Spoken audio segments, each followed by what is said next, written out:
அதை கண்ட பொழுது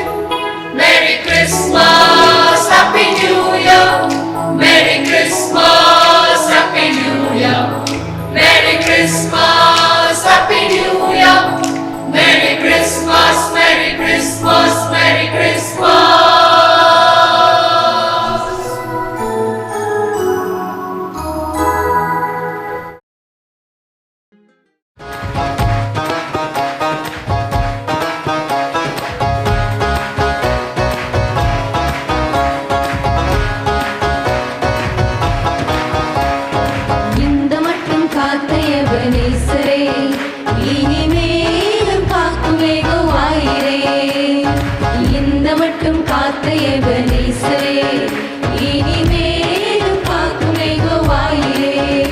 எங்கள் வாழ்க்கையில் இம்மானுவேலரே, எங்கள் வாழ்க்கையில் இம்மானுவேலரே.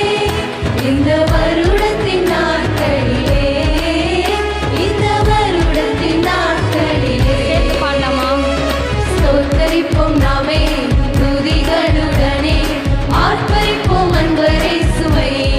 அல்லேலூயா. ஸ்தோத்தரிப்போம் நாமே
பாவம் நீக்கி என்னை மீட்டு பண்ணா என்று பாடி துதிப்பே. எந்த பாவம் நீக்கி என்னை மீட்டு பண்ணா என்று பாடி துதிப்பே. அல்லேலூயா அல்லேலூயா அவரில் மகிழுவே. அல்லேலூயா அல்லேலூயா அவரையே புகழுவே.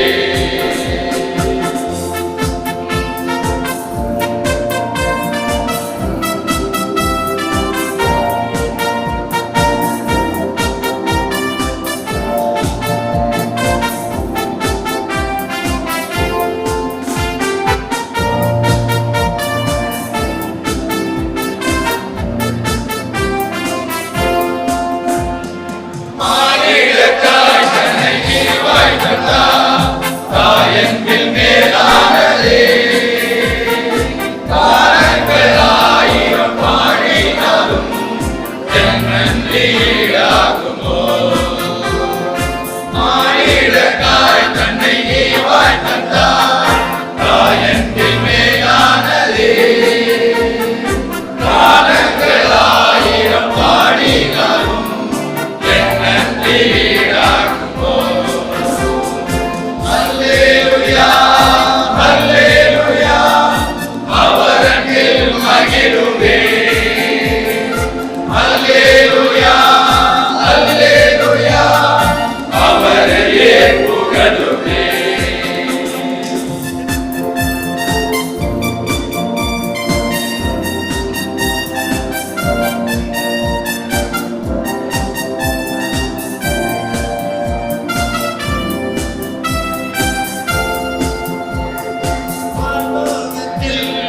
வேந்தனாக ராஜ்யம் செய்திடாமல் அழியாத நீவன் எனக்கு இந்திட அடிமையின் ரூபமானே.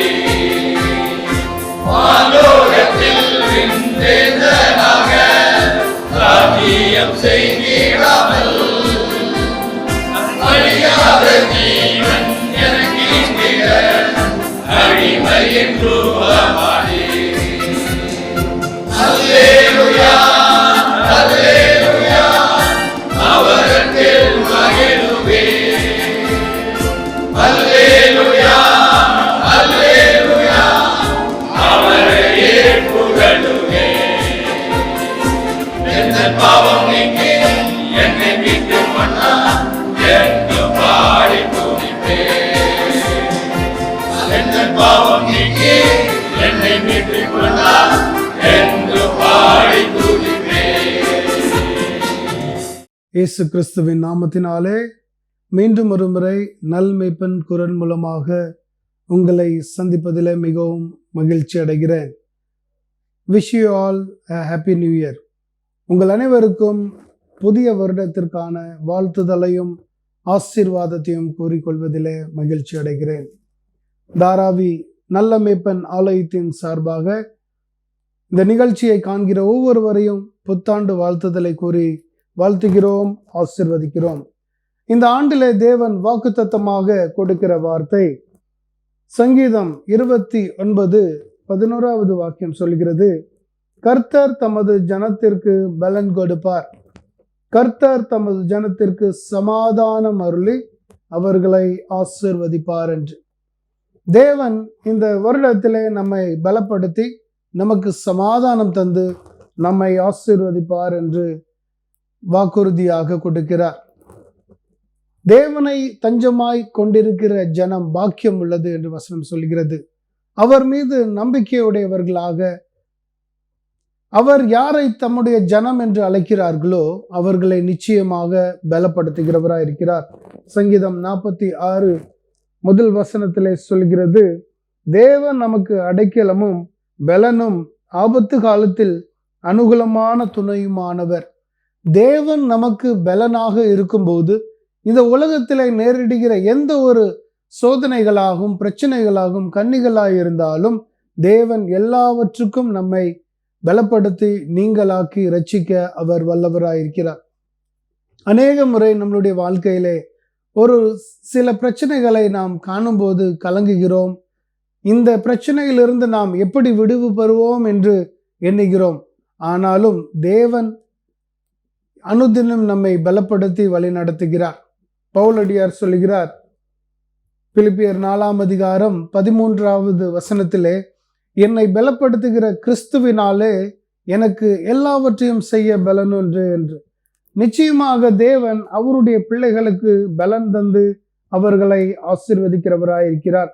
சங்கீதம் 84:5வது வசனத்திலே சொல்லுகிறார், உம்மிலே பலன் கொள்கிற மனுஷனும் தங்கள் இருதயங்களில் செவ்வையான வழிகளை கொண்டிருக்கிறவர்களும் பாக்கியவான்கள் என்று. தேவனிலே பலன் எப்படி நாம் கொள்ள முடியும்? தேவனோடு நாம் அனுதினம் அவரோடு வைக்கிற அந்த உறவு, அவருடைய வசனத்தை தியானிக்கிற தியானம், ஜெபத்திலே நாம் கொடுக்கிற நேரம் அனுதினம் நம்மை பலப்படுத்துகிறதா இருக்கிறது. இயேசு கிறிஸ்து தம்முடைய ஊழிய நாட்களை துவங்குவதற்கு முன்பதாக தன்னை பலப்படுத்தி கொள்ளும் வண்ணமாக 40 நாள் உபவாசம் இருந்து தன்னை ஆவிக்குரிய வாழ்க்கையில பலப்படுத்தி கொண்டுதான் தன்னுடைய ஊழியத்தை துவங்குகிறதை நாம் வேதாகமம் மூலமாக கற்றுக்கொள்ள முடிகிறது. ஸோ அந்த சோதனை நாட்களும் அந்த உபவாசத்தின் நாட்களிலும் முடிவிலே எவனமாக சாத்தானினாலே அவர் சோதிக்கப்பட்டார் என்பதையும் நாம் அறிந்திருக்கிறோம். இருப்பினும் தேவன் ஒருபோதும் நம்மை கைவிடாமல் நம்மை பலப்படுத்துகிறவராய் இருக்கிறார். எந்த ஒரு சூழ்நிலைகளாய் இருந்தாலும் நிச்சயமாக தேவன் அனுதின நம்மளுடைய வாழ்க்கை பயணத்திலே நம்மை பலப்படுத்துகிறவராய் இருக்கிறார். என்னாகமம் 24ஆம் அதிகாரம் 8வது வசனத்திலே தேவன் இஸ்ரேல் ஜனங்களை எவ்வளமாக எகிப்து தேசத்திலிருந்து புறப்பட பண்ணினார் என்று அவரை குறித்து சொல்லிவிட்டு அந்த ஜனங்களை எவ்வளமாக பலப்படுத்தினார், அவர்கள் என்ன ஆகாரம் சாப்பிட்டு அந்த பலன் அடைந்தார்கள் என்று நாம் பார்த்தோம் என்றால் தேவதூதர்கள் சாப்பிடுகிற மன்னாவை சாப்பிட்டார்கள். நாம் உலகத்தரமாக ஒரு மட்டன் சாப்பிட்டால்தான் நமக்கு அந்த பலன் கிடைக்கும், நம்ம ஸ்ட்ராங்காக எண்ணுகிறோம். ஆனால் சாதாரண எந்த ஒரு சாப்பாடு சாப்பிட்டாலும், ஒரு காய்கறிகளை சாப்பிட்டாலும் தேவ ஒத்தாசை நம்மோடு இருக்கும்போது தேவன் நம்மை பலப்படுத்துகிறவராய் இருக்கிறார். அந்த மன்னாவை சாப்பிட்ட அந்த ஜனங்கள் எப்படிப்பட்டவர்களாம்? அதை என்னாகமம் 24ஆம் அதிகாரம் 8வது வசனத்தின் பின்பகுதி சொல்கிறது, காண்டாமிருகத்துக்கொத்த பலன் அவர்களுக்கு உண்டு, அவர்கள் தங்கள் சத்துருக்களாகிய ஜாதிகளை பட்சித்து அவர்கள் எலும்புகளை நொறுக்கி அவர்களை தங்கள் அம்புகளாலே ஏவார்கள் என்று. சத்துருக்களுடைய எலும்புகளை நொறுக்கத்தக்கதாக பலனை அவருடைய பிள்ளைகளுக்கு அவர் அருள் செய்கிறார். அது மாத்திரமல்ல, சிம்சோனை குறித்து நாம் எல்லாருக்கும் தெரியும். தேவன் எவனமாக அவரை பலப்படுத்தினார். ஒரு நியாயாதிபதியாக பெலிஸ்தியரை அடக்கி வைப்பதிலும் அவர்களை சங்காரம் பண்ணுவதிலும் சிம்சோனை தேவன் எவனமாக பயன்படுத்தினார் என்று நாம் அறிகிறோம். தேவனுடைய பலன் நம்மோடு இருக்கும்போது நிச்சயமாக எந்த ஒரு காரியமும் நாம் எளிதாக செய்ய முடியும். உபாகமம் 34ஆம் அதிகாரத்திலே மோசேயுடைய அனுபவத்தை அவர் கடைசியிலே கூறுகிறார். மோசே மரிப்பதற்கு முன்பதாக உபாகமம் 34ஆம் அதிகாரம் 7வது வசனத்தில் அவர் சொல்கிறார், மோசே மரிக்க போது 120 வயதாயிருந்தான், அவன் கண் இருளடையும் இல்லை, அவன் பலன் குறையவும் இல்லை. தேவனோடு நெருங்கிய ஒரு உறவு, தேவனை தஞ்சமாய் கொண்டிருந்து 3 முறை 40 நாள் உபவாசம் இருந்து மலைகளிலே தேவனோடு பேசின அனுபவம் மோசேயை பலப்படுத்தினது. 120 வயது வரையும் அவன் பலன் குறையவில்லை, கண் பார்வை குறையவில்லை என்று வேதாகமம் கூறுகிறது. அவனமாக ஒரு பலசாலியாக மோசே காணப்படுகிறான். மோசே மாத்திரமல்ல, அவனோடு அந்த யாத்திரை செய்த காலேபையும் நாம் அவனமாக பார்க்க முடிகிறது. யோசுவா 14ஆம் அதிகாரம் 11வது வசனத்திலே காலேபை குறித்து வேதாகமம் சொல்கிறது, மோசே என்னை அனுப்பிற நாளில் எனக்கு இருந்த அந்த பலன் இந்நாள் வரைக்கும் எனக்கு இருக்கிறது.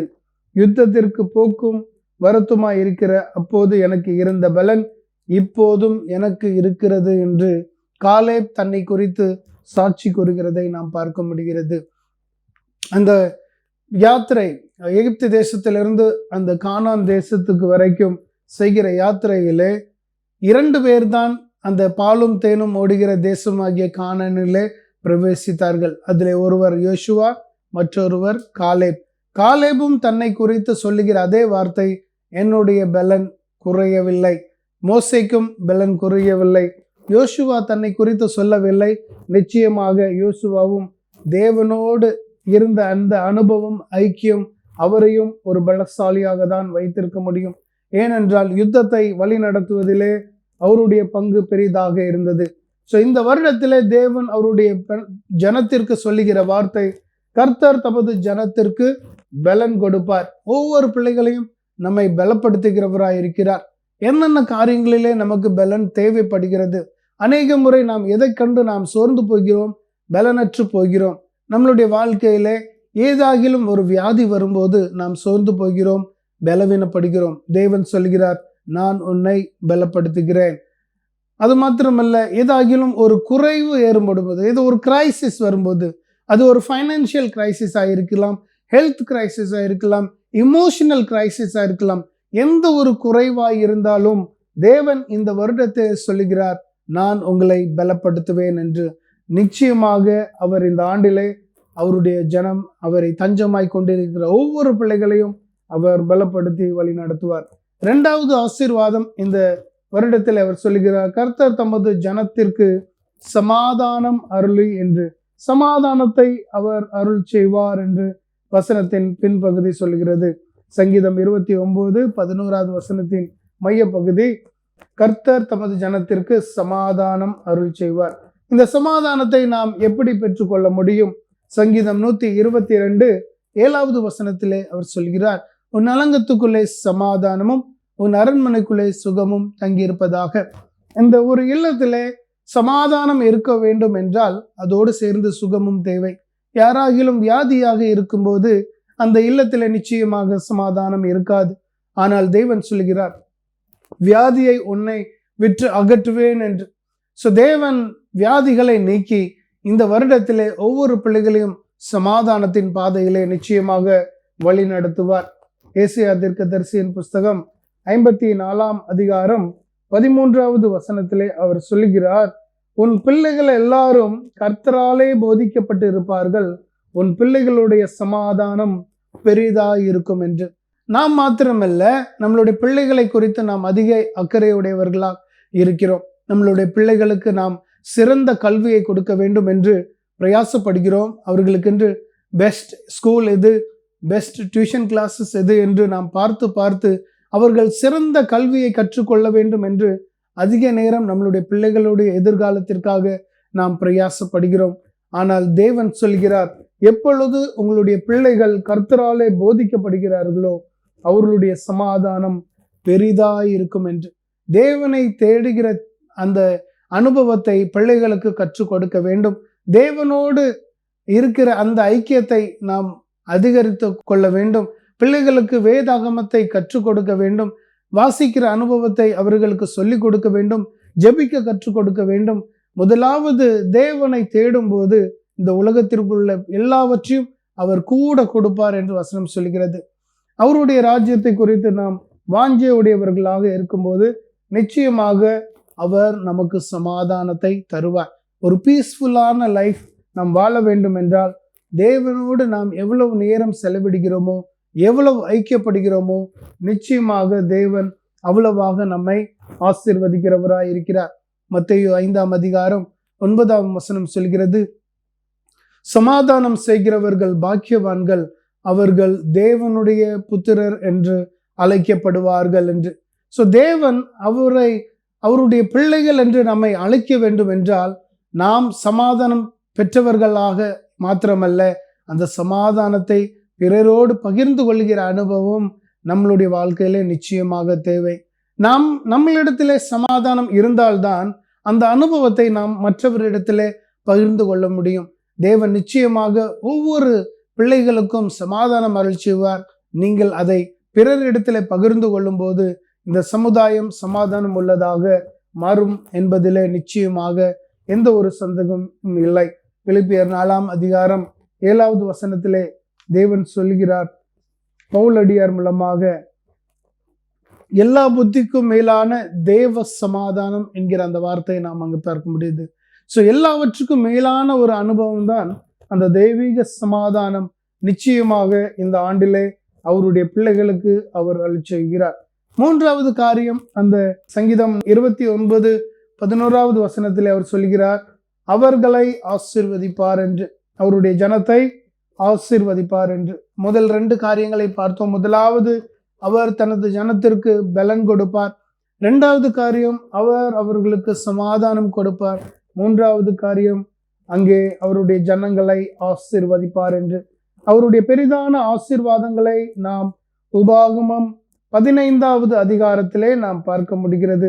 உபாகமம் 15 5 அவர் சொல்கிறார், உன் தேவனாகிய கர்த்தர் உனக்கு சுதந்தரிக்கும்படி கொடுக்கும் தேசத்திலே உன்னை மேன்மேலும் ஆசீர்வதிப்பார்.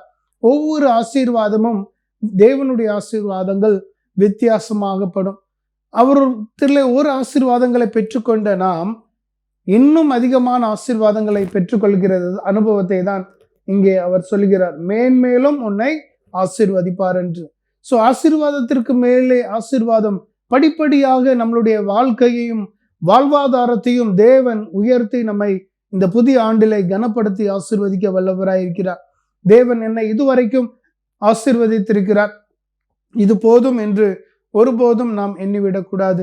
நிச்சயமாக அவருடைய ஆசீர்வாதம் இன்னும் அதிகமாகி இருக்கும். அந்த மேன்மேலும் உள்ள ஆசீர்வாதங்களை அவருடைய பிள்ளைகளுக்கு அருள் செய்கிறார். 2வது ஆசீர்வாதம், அதே உபாகமம் 15:10 பின்பகுதி சொல்கிறது, கர்த்தர் உன்னுடைய எல்லா கிரியைகளிலும், நீ கையிட்டு செய்யும் எல்லா காரியங்களிலும் உன்னை ஆசீர்வதிப்பார் என்று. ஸோ மேன்மேலும் ஆசீர்வாதம், அதாவது அபண்டன்ஸ், ஒருத்தருக்கு மேல ஒரு ஆசீர்வாதமாக, ஒன்றுக்கு ஒன்றாக அடுக்காக பெற்றுக்கொள்கிற ஆசீர்வாதம் இது. அடுத்த ஆசீர்வாதம் அவர் சொல்லுகிறார், அவர் உன் கையின் பிரயாசங்களிலே, கையிட்டு செய்கிற எல்லா காரியங்களிலும் உன்னை ஆசீர்வதிப்பார். உன்னுடைய கிரியைகள் எல்லாம், காரியங்கள் எல்லாம் உன்னை ஆசீர்வதிப்பார் என்று. நாம் என்ன ஒரு காரியங்களை செய்தாலும், அது ஒரு சிறிதான ஒரு வேலையா இருந்தாலும், சிறிதான ஒரு வியாபாரமா இருந்தாலும், தேவன் அதை ஆசீர்வதிக்க வல்லவரா இருக்கிறார், அதை பெருக செய்ய வல்லவரா இருக்கிறார். ஒரு சின்ன ஒரு அற்பமாக இந்த உலகத்தார் எண்ணலாம், ஆனால் தேவனுடைய கரம் நம்மோடு இருக்கும்போது அதில் பெரிய ஆசீர்வாதங்களை தேவன் நிச்சயமாக கட்டளையிட வல்லவராக இருக்கிறார். 3வது ஆசீர்வாதம், அதே உபாகமம் 15:18 சொல்கிறார், பின்பகுதி, உன் தேவனாகிய கர்த்தர் நீ செய்யும் எல்லாவற்றிலும் உன்னை ஆசீர்வதிப்பார்.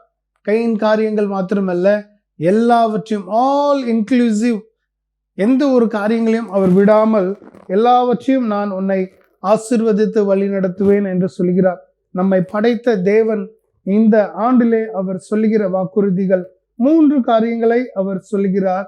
கர்த்தர் உன் ஜனத்திற்கு பலன் கொடுத்து அவர்களுக்கு சமாதானம் அருளி அவர்களை ஆசீர்வதிப்பார் என்று. சங்கீதம் 128:5 தேவன் சொல்லுகிற அந்த ஆசீர்வாதம், கர்த்தர் சீயோனில் இருந்து உன்னை ஆசீர்வதிப்பார், நீ ஜீவனுள்ள நாளெல்லாம் எருசலேமின் வாழ்வை காண்பார் என்று. தேவன் நம்மை அவருடைய பரிசுத்த ஸ்தலமாகிய சியோன் பர்வதம், அந்த தேவனுடைய ஆலயம் இருக்கிற அந்த நகரத்தில் இருந்து சொல்கிறார், அங்கிருந்து உனக்கு ஆசீர்வாதம் வரும். சங்கீதம் 121 அவர் சொல்கிறார், எனக்கு ஒத்தாசை வரும் பர்வதங்களுக்கு நேராக என் கண்களை ஏறெடுக்கிறேன். அவரை நோக்கி நம்மளுடைய கண்கள் இருக்கும்போது அந்த ஒத்தாசை அந்த சியோனில் இருந்து நிச்சயமாக ஒத்தாசை மாத்திரமல்ல, ஆசீர்வாதமும் புரண்டோடி வரும் என்பதிலே எந்த ஒரு சந்தேகமும் இல்லை. சங்கீதம் 115 சங்கீதம் 12-13 நாம் பார்க்கும்போது மீண்டும் தேவன் ஆசீர்வாதமான வார்த்தைகளை அங்கே கூறுகிறார். 12 கர்த்தர் நம்மை நினைத்திருக்கிறார், அவர் ஆசீர்வதிப்பார். இஸ்ரவேல் குடும்பத்தாரை ஆசீர்வதிப்பார், அவர் ஆரோன் குடும்பத்தாரை ஆசீர்வதிப்பார். கர்த்தருக்கு பயப்படுகிற பெரியோரையும் சிறியோரையும் அவர் ஆசீர்வதிப்பார் என்று ஒரு ஆசீர்வாதமான காரியங்களை நாம் இங்கே பார்க்கிறோம். அவருக்கு பயந்து அவருக்கு கீழ்ப்படிந்து நடக்கிற ஒவ்வொரு பிள்ளைகளையும் தேவன் நிச்சயமாக ஆசீர்வதிப்பார். இந்த ஆண்டு உங்களுக்கு ஒரு ஆசீர்வாதமான ஆண்டாக திகழ நாங்களும் வேண்டிக் கொள்கிறோம், திருச்சபையாக வாழ்த்துகிறோம், ஆசீர்வதிக்கிறோம். இந்த 2024 ஆண்டு உங்களுடைய வாழ்க்கையில எல்லாவித ஆசீர்வாதங்களினாலும் நான் கையிட்டு செய்கிற வேலையிலும் மேன்மேலும் ஆசீர்வாதம், எல்லாவித ஆசீர்வாதங்களையும் நீங்கள் நிச்சயமாக பெற்றுக்கொள்வீர். இந்த வாக்குத்தத்தம் சங்கீதம் 29:11 வசனத்திலே தேவன் சொல்லுகிற 3 காரியங்கள். அவர் தமது ஜனத்திற்கு பலன் கொடுப்பார் என்று, அவர் சமாதானம் கொடுப்பார் மற்றும் அவர் தம்முடைய ஜனத்தை ஆசீர்வதிப்பார் என்று. இந்த ஆசீர்வாதத்தின் வார்த்தை ஒவ்வொரு பிள்ளைகளும் நிச்சயமாக சுதந்திரித்துக் கொள்ள வேண்டும். அவர் சொல்லுகிறார், அவர் தமது ஜனத்திற்கு என்று. எப்பொழுது நீங்கள் நான் தேவனுடைய பிள்ளை என்று எண்ணுகிறீர்களோ அவர் உங்களை சொந்த ஜனமாக எண்ணுகிறார். ஸோ நம் உறவு தேவனோடு நாம் வைக்கும் போதுதான் அவர் நம்மை ஜனமாக ஏற்றுக்கொள்கிறார். நிச்சயமாக அவர் சொன்ன அந்த வாக்குறுதியை அவருடைய ஜனத்தினுடைய வாழ்க்கையில நிறைவேற்றுவார். அவர் நம்மை பலப்படுத்துவார், சமாதானம் தருவார் மற்றும் ஆசீர்வதிப்பார். இந்த வருகிற புதிய ஆண்டு 2024 ஆண்டு உங்கள் ஒவ்வொருவரையும் அவர் பலப்படுத்தி சமாதானம் தந்து ஆசீர்வதிப்பார் என்பதிலே எந்த ஒரு சந்தேகமும் இல்லை. ஜெபம் செய்வோம். எங்களை நேசிக்கிற நல்ல தகப்பனே, தர்மையான வார்த்தைகளுக்காக நன்றியோடுமை துதிக்கிறோம். உம்முடைய வாக்குறுதிகளை பெற்றுக்கொண்ட அருமையான பிள்ளைகள் ஒவ்வொருவரையும் நீர் கண்ணோக்கி பார்த்து ஆசீர்வதிப்பீராக. இந்த நல் மெய்ப்பன் குரல் நிகழ்ச்சியை கண்டு கொண்டிருக்கிற ஒவ்வொரு பிள்ளைகளையும் நீர் உமது ஜனமாக எண்ணி அவர்களை நீர் ஆசீர்வதிப்பீராக. அநேக முறை வாழ்க்கையிலே எந்த ஒரு காரியங்கள் வருகிறால், பிரச்சனைகள் காணப்பட்டாலும் நாங்கள் சோர்ந்து போகிறோம். வியாதிகள், பலவீனங்கள் எங்களை சோர்வடைக்கிறது. எங்களுடைய கல்வியிலே நாங்கள் சிறந்தவராக படிக்கவில்லை என்றால் நாங்கள் சோர்ந்து போகிறோம். எங்களுடைய வேலையிலே நாங்கள் தோல்வியை சந்திக்கும் போது சோர்ந்து போகிறோம். எங்களுடைய வியாபாரத்திலே நாங்கள் நஷ்டம் அடையும் போது சோர்ந்து போகிறோம். இருப்பினும் நீர் ஒருபோதும் எங்களை கைவிடாமல் பலப்படுத்துவேன் என்று சொல்லியிருக்கிறீரே. இந்த ஆண்டிலே ஒவ்வொரு பிள்ளைகளையும் நீர் பலப்படுத்துவீராக. எப்பொழுதெல்லாம் நாங்கள் சோர்ந்து பலனற்று போகிறோமோ நீர் பலப்படுத்துகிற கிறிஸ்து என்பதை ஒவ்வொரு பிள்ளைகளும் புரிந்து கொள்ளத்தக்கதாக பலப்படுத்தி வழி நடத்துவீராக. சமாதானம் அருளுவீராக. சமாதானம் இல்லாத ஒரு சூழ்நிலை எங்களுடைய வாழ்க்கையில காணப்படுகிறது. எப்பொழுதெல்லாம் எங்களுடைய வாழ்க்கையில குறைவுகள் ஏற்படுகிறதோ சமாதான குறைவும் ஏற்படுகிறது. பணத்திலே ஒரு ஃபைனான்சியல் கிரைசிஸ் அண்ட் ஒரு உறவுகளிலே குறைவு, எமோஷனல் கிரைசிஸ் ஏற்படுகிறது.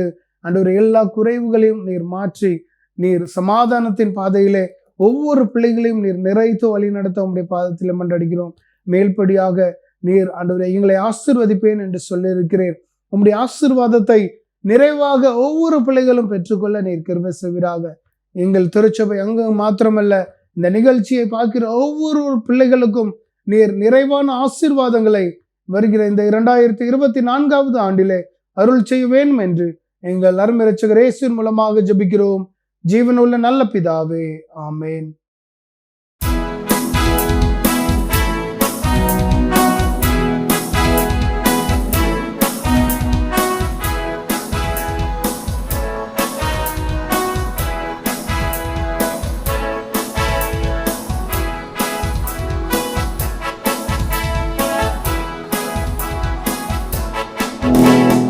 வாழ்த்துக்கள் நாம் கூறுவோம், கிறிஸ்துமஸ் வாழ்த்துக்கள் நாம் கூறுவோம்.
கூட்டம் காணப்பட மேக கூட்டம் சாரல் தூவ தென்றல் வந்து மெல்ல வீசி தேனிசை கீதம் பாட பின்னவர் மண் மீதிலே பிறந்தார் கன்னிமரி மடி மீதிலே பின்னவர் மண் மீதிலே பிறந்தார் கன்னிமரி மடி மீதிலே நமக்காக பிறந்தாரே இதை நாம் மகிழ்ந்து கொண்டாடுவோம் நமக்காக பிறந்தாரே இதை நாம் மகிழ்ந்து கொண்டாடுவோம் வாழ்த்துக்கள் நாம் கூறுவோம் கிறிஸ்துமஸ் வாழ்த்துக்கள் நாம் கூறுவோம் வாழ்த்துக்கள் நாம் கூறுவோம் கிறிஸ்துமஸ் வாழ்த்துக்கள் நாம் கூறுவோம்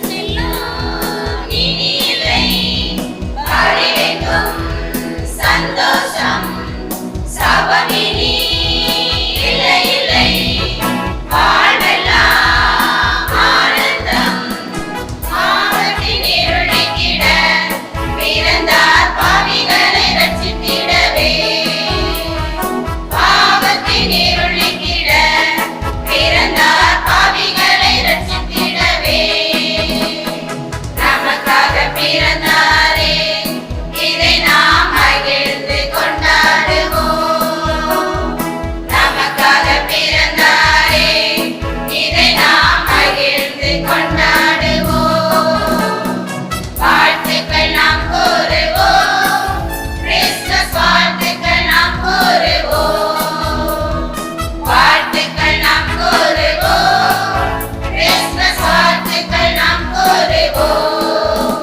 இதுதானே சந்தோஷ நாள் இயேசு பிறந்த கிறிஸ்துமஸ் நாள் இதுதானே சந்தோஷ நாள் இயேசு பிறந்த கிறிஸ்துமஸ் நாள் நமக்காக பிறந்தாரே இதை நாம் மகிழ்ந்து கொண்டாடுவோம் நமக்காக பிறந்தாரே இதை நாம் மகிழ்ந்து கொண்டாடுவோம் வாழ்த்துக்கள் நாம் கூறுவோம் கிறிஸ்துமஸ் வாழ்த்துக்கள் நாம் கூறுவோம் வாழ்த்துக்கள் நாம் கூறுவோம் கிறிஸ்துமஸ் வாழ்த்துக்கள் நாம் கூறுவோம்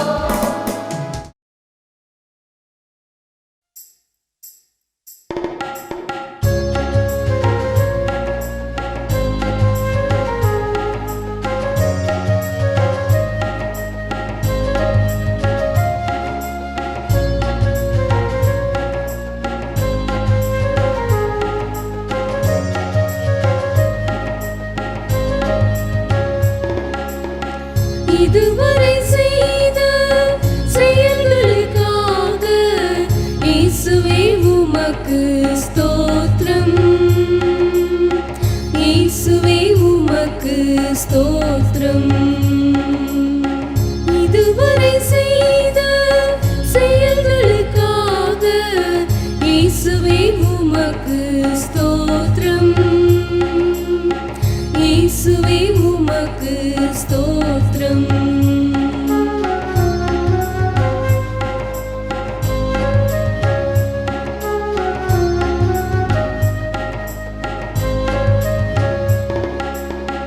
உவர் நிலமாக இருந்த என்னை விளை நிலமாக மாற்றிய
தனிமரமாக இருந்த என்னை கனிமரமாக மாற்றிய உம்மை, தனிமரமாக இருந்த என்னை கனிமரமாக மாற்றிய உம்மை, திசைகளும் கோள்களும் அசைகின்ற வரையில்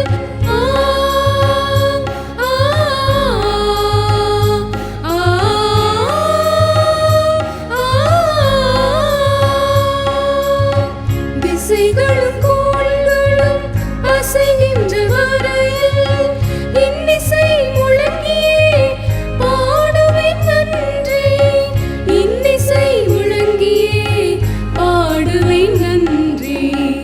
இதுவரை செய்த செயல்களுக்காக இயேசுவே உமக்கு ஸ்தோத்திரம், இயேசுவே உமக்கு ஸ்தோத்திரம்.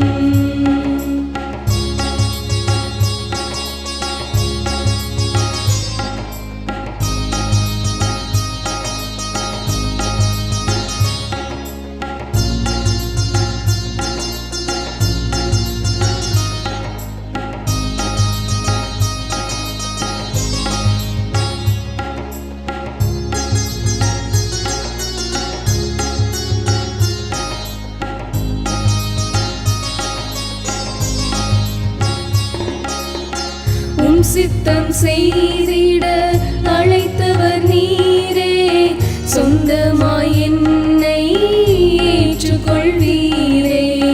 உம் சித்தம் செய்திட அழைத்தவர் நீரே, சொந்தமாய் என்னை ஏற்றுக்கொள்வீரே.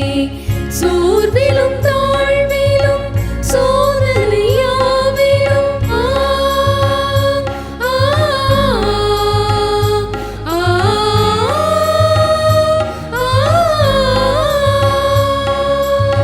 சோர்விலும் தாழ்விலும் சோதனையாவிலும் தாங்கினீர் தயவாய் பாடுவேன் நன்றி, தாங்கினீர் தயவாய் பாடுவேன் நன்றி. இதுவரை செய்த செயல்களுக்காக இயேசுவே உமக்கு ஸ்தோத்திரம், இயேசுவே உமக்கு ஸ்தோத்திரம்.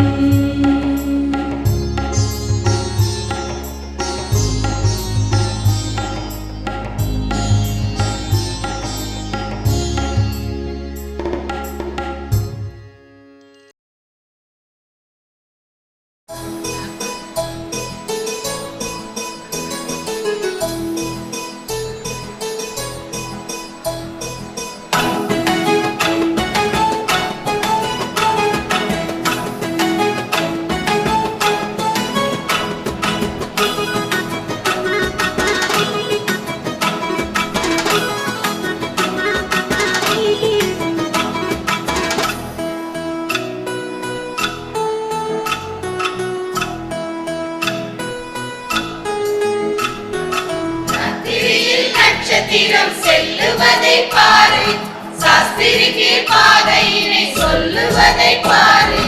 ராத்திரியில் நட்சத்திரம் செல்லுவதை பாரு, சாஸ்திரிக்கு பாதையினை சொல்லுவதை பாரு. பாராளும் கோவரண்டானோ, அம்மம்மா ஏசென்னும் மாவரண்டானோ. பாராளும் கோவரண்டானோ, அம்மம்மா ஏசென்னும் மாவரண்டானோ.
நானே நல்ல மேய்ப்பன், நானே நல்ல மேய்ப்பன், இந்த உலகை ஆளும் மேய்ப்பன், இந்த உலகை ஆளும் மேய்ப்பன்.